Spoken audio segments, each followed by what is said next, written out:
I'm Robert Bean, and this is Focus, Purpose and Leadership. I decided to create this podcast because in my 40-year career in the advertising and brand strategy worlds, I've come to learn about the fundamental importance of clarity and purpose, or in my terms, the value of having a single organising principle, one that influences a business's culture, its products and services, and its reputation. In this series, I'll be chatting with CEOs and leaders who have put it into practice whilst developing their own successful businesses. In this episode, I talked to Adrian Hosford, previous Director of CSR for BT.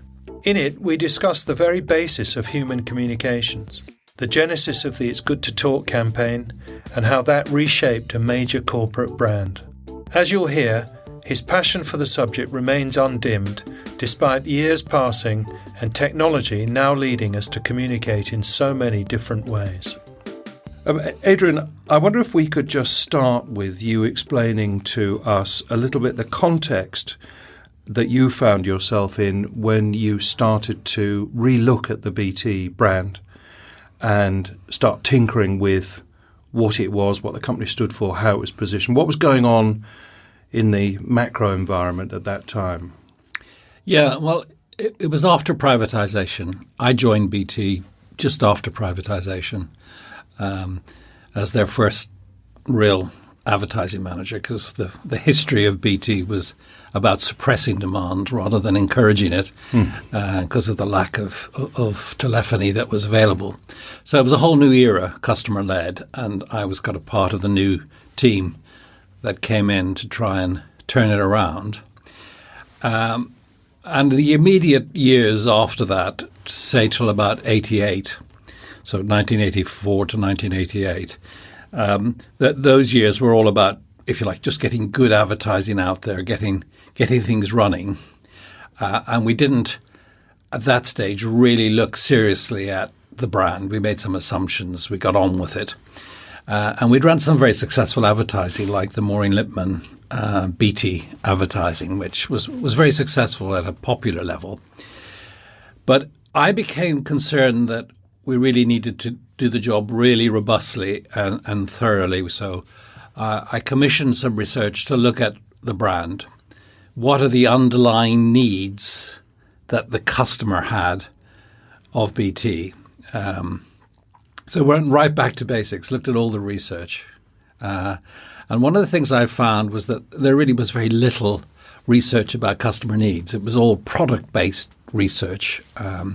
So using kind of both Maslow and Murray's needs definitions, we basically went out to see what people wanted of a communications company or of a telephone company, trying to anticipate the future. Looking at the emerging competitors, but there wasn't very little competition at that time, way before mobile phones took off. So it was a very restricted market, and BT was a very bureaucratic technology and accountancy orientated company. So this sort of research had never been done. And what we found was the fundamental need that we were satisfying in the marketplace was the need for affiliation between people, the need for connectivity, fundamental quality of life. We were in that business, not in the business of telephony. Yeah. Yeah. I mean, extraordinary thing to seek to do, though, with seemingly no apparent motive for doing it other than a curiosity to delve deeper. Well, I was in the fortunate position of having large budgets because the advertising we were running was successful and was generating extra revenue, and not a lot of expertise within the company. So I wasn't constrained. I was allowed to pick and build a team of people, and I just wanted to get it right. I mean, I'd grown up in the ad business, and I was very frustrated in the 70s in particular by the lack of professionalism. So the opportunity to do a brand development job from zero base and to do it right and to build all your communication and indeed the whole culture of the company around that just seemed too good. So it was driven by me, my curiosity, my desire to do it right, to use proper methodology and to be rigorous about it, and having a bunch of people who were also of the same mind. But by now, you're not the advertising manager, are you? You've become the director of communications. That's right. And that gave you the position to consider things more widely and deeply. So they came back then. Their report back was that we're in the affiliation between human beings business, not the telephony business. Yes. And that, what did you do with that? That's a startling discovery for a company, several £billion company with more than 250,000 people in it. Well, yes. I mean, it's really the basics of understanding what motivates people, the psychology and the function that we were fulfilling. People do what they do because of the way they think they'll feel as a result. So it's feelings, which is not a big thing in BT at the time. People didn't talk about feelings. It was very rational and very straight, functional type of organisation. With left-brained, very left and very sort of a lot of engineers, scientists, not artists.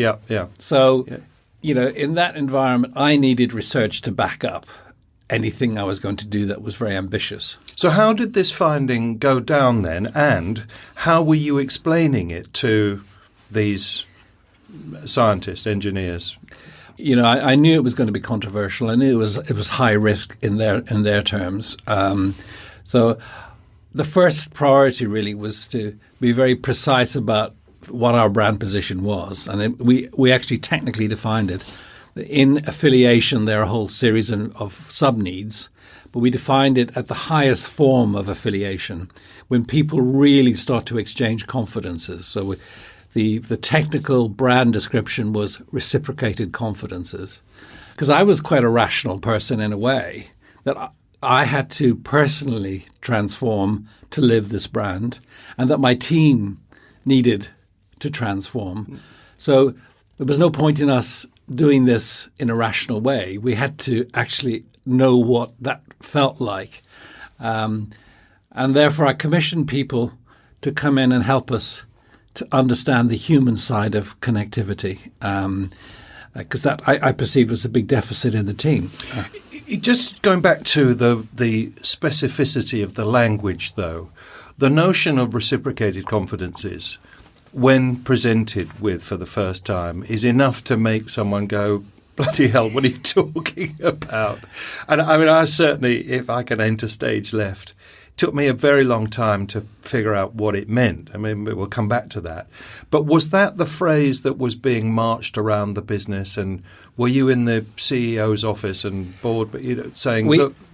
I remember we did a video to explain it, and the more common parlance that we use, before we got to It's Good to Talk, the most common parlance was valued two-way communications between people. Right. It's all about relationships. Yeah, it's a very rational way of explaining it. Yeah, unmistakably rational, yeah.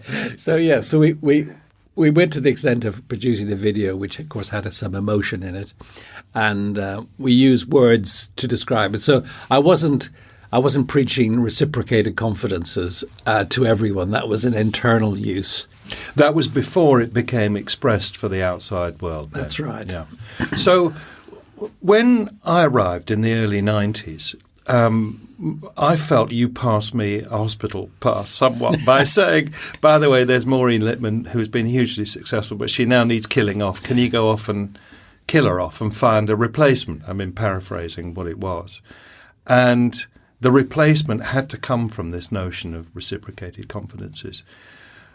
What was the process then of preparing what I remember to be a several inches deep, thick brief that found its way into 4 agencies? Was that a long time in the making?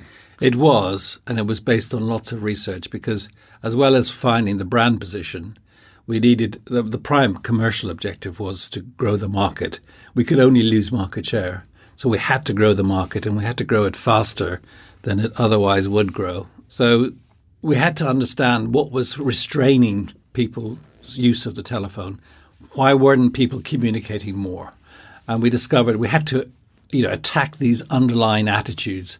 The stiff upper lip was still very much part of British culture, whereas people would loosen up in the pub. They were not tended to in normal society to really communicate openly and freely. It's amazing, isn't it? It feels like another time and another world. It is. I mean, I remember at the time, there was something like, don't quote me on this, but 84 million calls a day. And I thought, that's 2 calls per person or per household. And this is just tiny. Today, that figure would be thousands of calls or communication transactions. So at that time, we had to tackle the societal attitudes that were holding us back.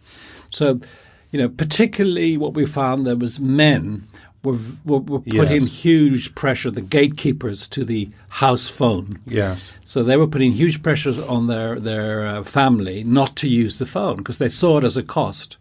So we had to change the attitude from telephony is a cost to be minimized to communication is an investment in quality of life. Yes, very clear. Huge transition. Yeah. For men especially, yeah. And that's why, the brief had a lot of in-depth research attached to it. It really went behind the restrictions on the marketplace, price, perceived price, because it actually wasn't that much. I mean, men would go off to the pub and spend, at the time, 10 or 20 pounds in loads of rounds of drinks, having fun with their mates. But they would stop their wives making a 10p telephone call because they thought it was extravagant. So we had to address those attitudes head on. They're not the sort of things you could dismantle by nuanced subtlety. No. So in the brief was the male gatekeeper, was the underlying attitudes, telephony, the fact that what we needed was social movement, and that we were on a long marathon to start to change the culture, and all of that was distilled into a brief. So pitch day comes round then. There were 4 agencies, if I recall correctly, and we all turn up to Abbott Mead Vickers' office in Marylebone Road. And I remember David Abbott standing behind a lectern, and off he went. And my memory of it can't have been a one-man show, but the feeling was this bloke just delivered this sort of oratory of brilliance, culminating in what ultimately became this famous line. Yes, it was an astonishing presentation, and it was virtually a one-man performance. Because David, was not just a creative genius. He had terrific planning skills and intuition. So he had distilled it all down to these words, "It's good to talk," and reinforced it by addressing that male reservation head on with one of the most macho characters ever, with Bob Hoskins. Yeah, so just such a brilliant touch, that, wasn't it, really? I mean, one might have been satisfied with just those 4 extraordinary little words that cut right through yards of research, but to then put the vehicle of delivery as this sort of bruising geezer bloke, it was just fantastic bit of thinking. And the other touch was to make him invisible to the participants. So what you were able to do was to point out what was going on in everyday conversations or lack of conversations.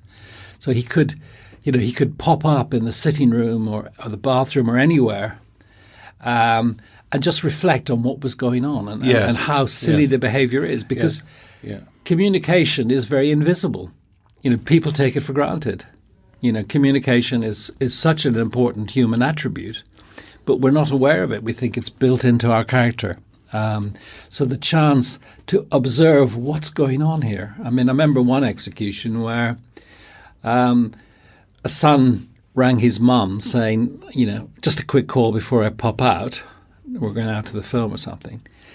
And we went to the other end to see the reaction, the fact that before he started, he was limiting the conversation, and the huge impact on his mum. That being able to point those things out with a male macho presenter was an extraordinary act brilliant. of genius. Wasn't it? It really is, and particularly as you dissemble it now, it makes it even more potent, because of course he was talking to me perhaps as a recalcitrant male in a whispering way, rather than standing there wagging a finger. He wasn't preaching. No, not remotely. No, Yeah. It was observational and educational in that sense, without being patronising. Yes, and he could get away with it, but a cheeky chappy way. Yeah. Whereas if you did it in a truly educational way, you'd be laughed out of court. So it was an inspirational piece of work.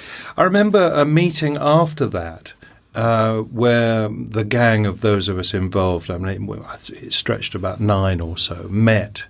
And there was a unanimous view that this was the way to go. And it was a very many hundreds of millions of pounds worth decision, wasn't it? It was. But is that right? Because you, as the director then of the unit, you were charged with sort of selling this into the company at large. Did it go down without touching the sides? Well, we had a terrific champion in Stafford Taylor, who was the managing director of personal or communications division, the consumer division in effect, which was a third of the company. Yeah. And he had made it his number one objective commercially to grow the market. He was bought in, and once he was bought in, then he helped sell it to the chief executive, Peter Bonfield, and the board. I presented it to the board and unanimously, because it was accepted because the ground had been prepared. We'd been around and we'd briefed them all individually. We'd shown them the research. This was the thing. If you had the evidence and you put the consumer or the customer at the heart of what you're doing, it's very hard for people to say no on any grounds. Very difficult. And even being very left-brained and rational, I think if you take the start and finish point, which is we're the telephone company and we're telling the world it's good to talk. The distance between those 2 points is not great, is it, even if you cut out all of the other stuff. So it was on safe ground. It was on very safe ground. And previous to It's Good to Talk, we'd sold in Stephen Hawking as a corporate commercial, showing that BT wanted to be all about talking, helping the world to talk. If I might, just on that point, a similar trick was going on, wasn't it? Because there was Stephen Hawking, unable to talk in the conventional sense, being the person that was portraying this story about when mankind talks to each other, we're able to achieve extraordinary things, and when we don't, wars happen. He became the conveyor and purveyor of communication and talking between people. Yes, and he had the authority to do it.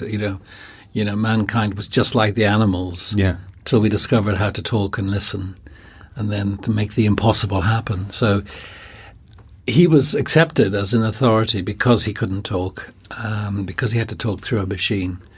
And he had paved the way for It's Good to Talk in a way that the technologists and the accountants within the company saw the power of that. And because he was a technology figure, it was very easy to sell internally. So, if you like, the ground had been prepared, and then It's Good to Talk was the mass campaign that went out there at extraordinary high levels to start to work away at the underlying attitudes and release the potential of people making more and more calls and more connections between humans. I think it's true, is it, that the company spent probably nearly as much making that Stephen Hawking commercial as they did airing it? Yes. Well, it was the first £1 million commercial that I made. At that time, this was, I guess, 1990, 91. £1 million on a commercial was an extraordinary amount of money to spend. We didn't actually air it a lot on TV. It was used sparingly. Very sparingly. And I seem to remember it was used as much as anything else as almost an internal message, pointing out to the staff, we're on Channel 4 at 7 o'clock or whatever it was, watch it. Very much, and we showed it massively internally. So it was used as part of the internal culture change because it did communicate at a very high level the whole concept that we were now investing in. And then It's Good to Talk brought it to life in a way that was popular and populist and really, made people laugh as well. It was not dry. No, very human. Yeah, no, it's a great 1-2 combination. That I ought just to mention before we move on, with a tinge of sadness. Neither Stafford nor David are with us, and it's a pity, isn't it? Because they're such big people in our lives, in my life. Yeah. Absolutely. Stafford unfortunately died of cancer, and David had of a heart attack. Yeah. But both of them, giants. Giants are proper real men in a way, weren't they? Powerful but gentle, smart, sensible, good, really good guys. A great loss. And brave and courageous as well. Yeah. Anyway, R.I.P. both of them. So moving on then, Adrian, from kind of the ads and the external expression of all this stuff, and it's a devastating combination, isn't it? BT's helping to keep the world talking, and Stephen Hawking's telling you that, and It's Good to Talk is, as you say, teasing and educating. How was It's Good to Talk in particular used as what I might call the organising principle internally? My function then was to keep worrying about the external, but I was aware that it was cutting through the business in a good way. Can you just tell us a bit about that campaign in a sense? Because it was a campaign. The internal campaign really was much more difficult than the external campaign, where you have control over the advertising and the media and so on. Internally, we put it just probably more effort into trying to educate and motivate the staff about what we were trying to do, but also what it meant for them at a personal level. What does it mean to be a good communicator, somebody who facilitates and enables others to communicate well, and how communication is central to everything in life? I remember talking about it many times and trying to provide examples. Feeling understood is a critical human need. After the basic needs of survival and sex and the essentials of life, physicals, in terms of the key psychological need, the need to feel understood as a human being is critical. It's a big part of what makes us human. It's a big part of our self-validation, our self-esteem.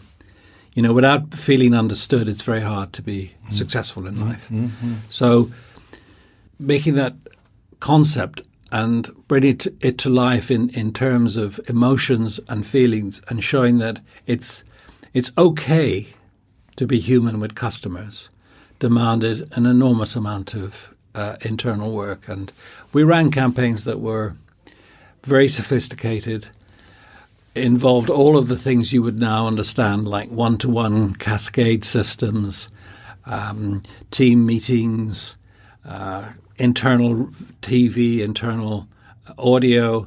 We used all the tools available, and we tried to get it into every major briefing meeting in some way or other. So every time there was a company reorganization or a briefing meeting, we managed to get it in. I had to build very big relationships with the internal communications people, and so on. So it took a massive effort over many years. And by now, have you become the director of CSR yet, or was that to follow? That was to follow.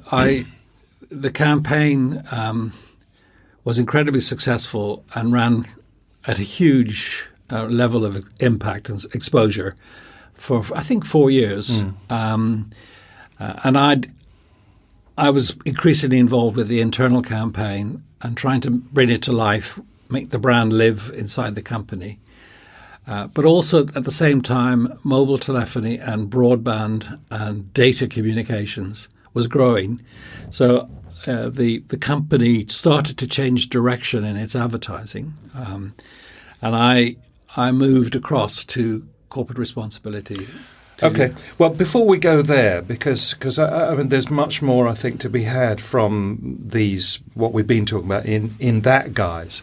I just want to pause for a second.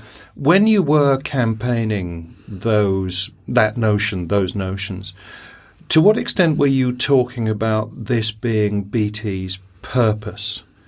Very much so. So, one of the things I managed to get to influence directly was the vision and mission of BT, and to build, BT exists to help people communicate better into our core vision and mission as a company. The reason I ask is a bit of a hobby horse of mine at the moment. I see our world is obsessed with purpose, and I think there's a lot of kind of nonsense spoken about it, or invented purpose, or acquired.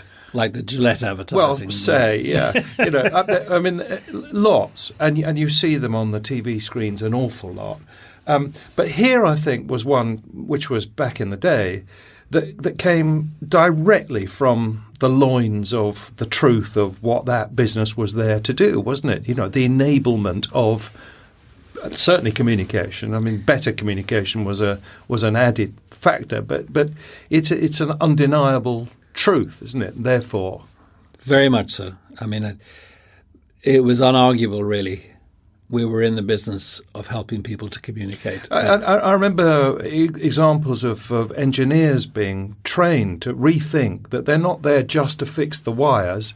They're there to help that little old lady talk to her grandson or whatever the situation demanded. Yes, it was a vital infrastructure without which people's lives were affected in the most deep-seated ways. So it was about helping people to live their lives. And I wonder if you might talk about the flip side of this for a bit, which was it didn't take long after it's good to talk being understood, that internally people started figuring out that it's good to listen too, and that's an essential part of the reciprocation.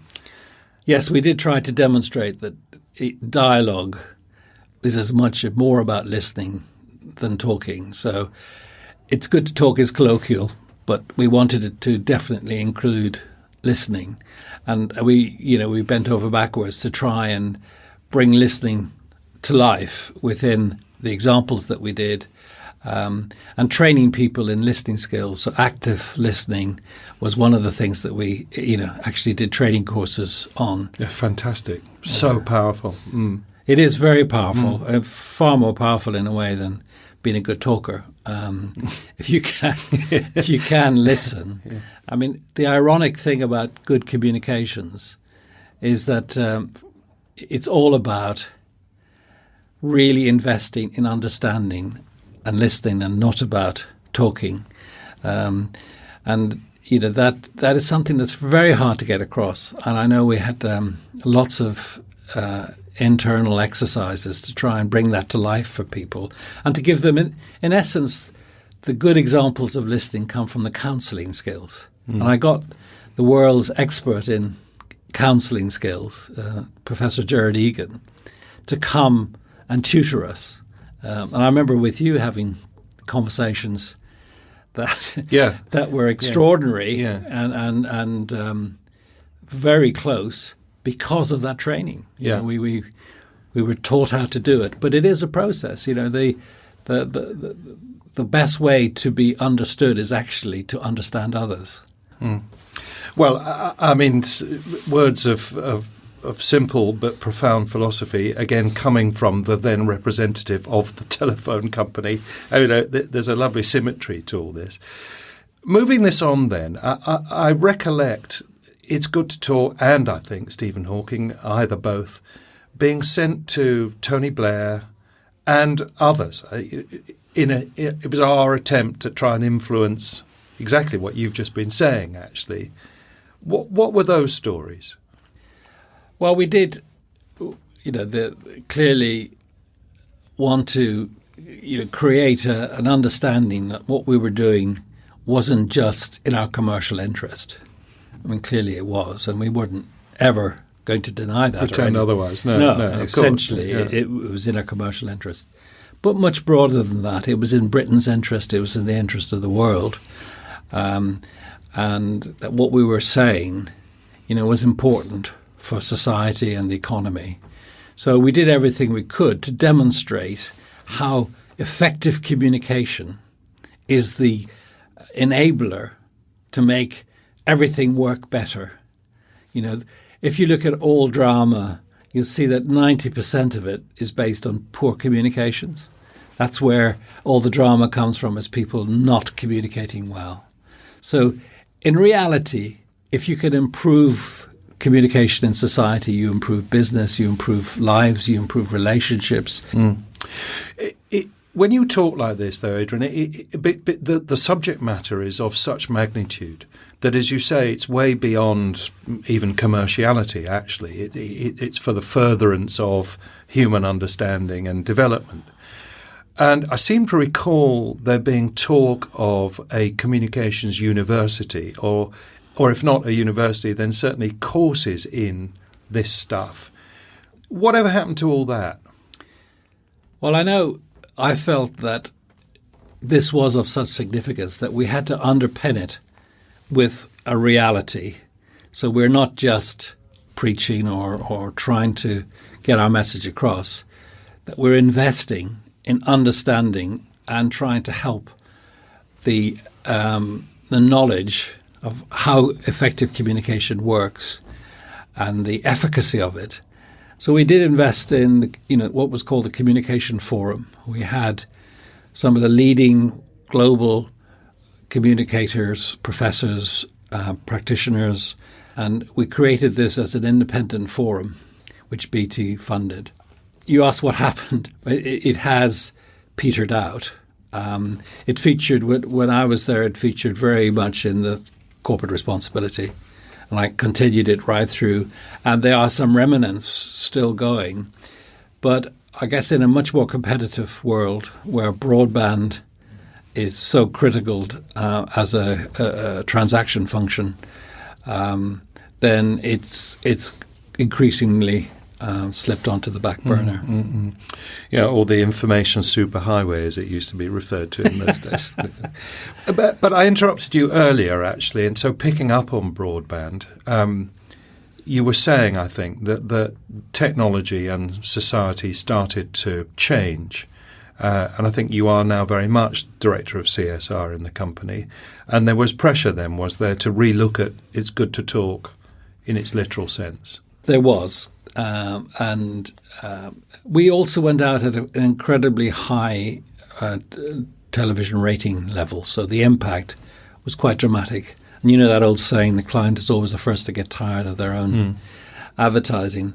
But we did go out at a rate because we were increasing the market that was very impactful and sustained over 4 years.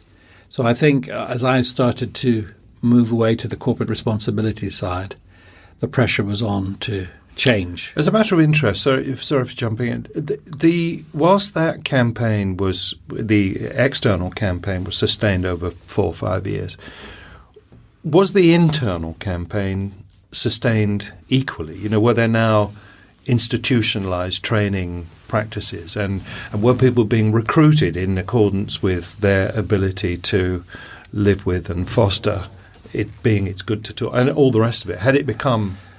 It certainly had to a degree. I think any internal transformation is never complete. And anyone who tells you so, I think, is lying, because I think it is so difficult to completely change and have total alignment. Yeah. Unless you're a small organization. Then we're talking about hundreds of thousands of people. Well, I think it had been slimmed down to 220,000 by that point. I think nowadays it's about 100,000. Right. But it's still a huge organization. Yeah. And, any transformation of culture is never completely 100% done. So back to the records then. It's changing out there. The information superhighway is now delivering all these things. And somebody taps you on the shoulder and says, I think we need to rethink It's Good to Talk, or whatever happened. What did happen? Basically the priorities changed, the personnel changed. And, we had a new influx of macho marketing, and broadband and data became new kings. New kings. Yeah. And the values of It's Good to Talk and certain examples in the advertising and in the products still follow it.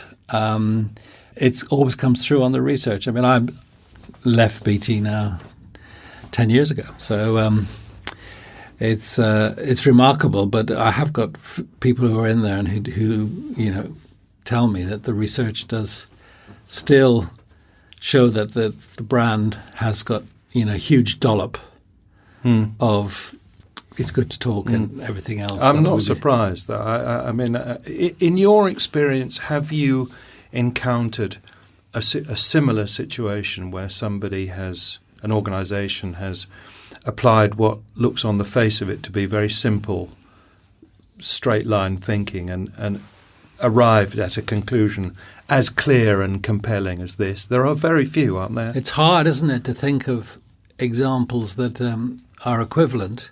But does that strike you as strange? It does me, really. When you think how many organisations there are out there essentially doing good things. I don't mean being charitable. I mean their product or service is a service to human beings.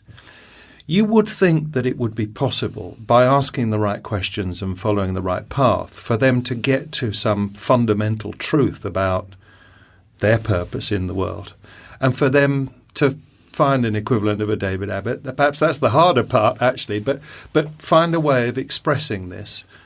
And if it also, it involves almost owning the highest level of the category. And it is surprising. Like, take banking. Banking is basically helping humans to live their lives and enable their money to be managed well. And so it's a very positive service. And you could go through all the services where essentially a human good is being done. But it's difficult to see anybody managing the high ground. Well, you make a very good point, actually, about, of course, BT at the time pretty much was the market, and so it behoved you to redefine it. And I can see how, in that sense, the ground was more fertile or more even for us to go and do something like that. By and large, there are very few sort of, dare I call them, monopolistic situations like that nowadays. However, the example you use is a good one. All of the big banks could define what banking is per se and then put their own unique face on it. Yes. Which would be that's the competitive challenge. It is, and it's it seems to be doable. And you look at somebody with a big market share like HSBC or you would have thought they have both the resources and the motivation to do it. But it's remarkable. I mean, we're talking about marketing 001 here, but how few people start with the real customer needs. That's the question, isn't it? Yeah. What are the needs that we're fulfilling? Fundamentally. And what are those highest form of those needs that we can maybe build our brand around and stay on that position to dominate? It's interesting that you refer to that as marketing 101, because I get a bit confused sometimes. To my mind, it doesn't seem that that's marketing at all. It's part of. And then you go into, well, it's sort of about brand stuff. Well, that quickly gets confused because that's not very well defined. Ultimately, you're talking about, in my language, an single organising principle that affects the efficiency, the attitude, the spirit, the direction, the everything of an entire organisation. Now, I'm not quite sure what one calls that, because that isn't marketing. Yeah, it is actually the whole organisation, the whole brand. And I guess a lot of why it doesn't happen is that people very quickly dissect their markets into lots of different brands. So it works well, better when you have a kind of master brand set up. Yes. It's easier where you have a new business and the person who invents it understands that they're meeting an unmet need or a need that's underserved, and they build their whole proposition around it and their product and organisation. So built from the ground up, the ability to dominate a market is easier. But you're right, it's not, for me, it's not a marketing function. It is actually, the whole purpose of the organisation, and should be managed by the chief executive. Yeah, exactly. It's just exactly where I was going. I think it's a leadership question, isn't it? And it's a business performance question, particularly if we're competing for talent. I understand why there is this obsession with purpose, of course. There's a whole flood of people wanting to define themselves.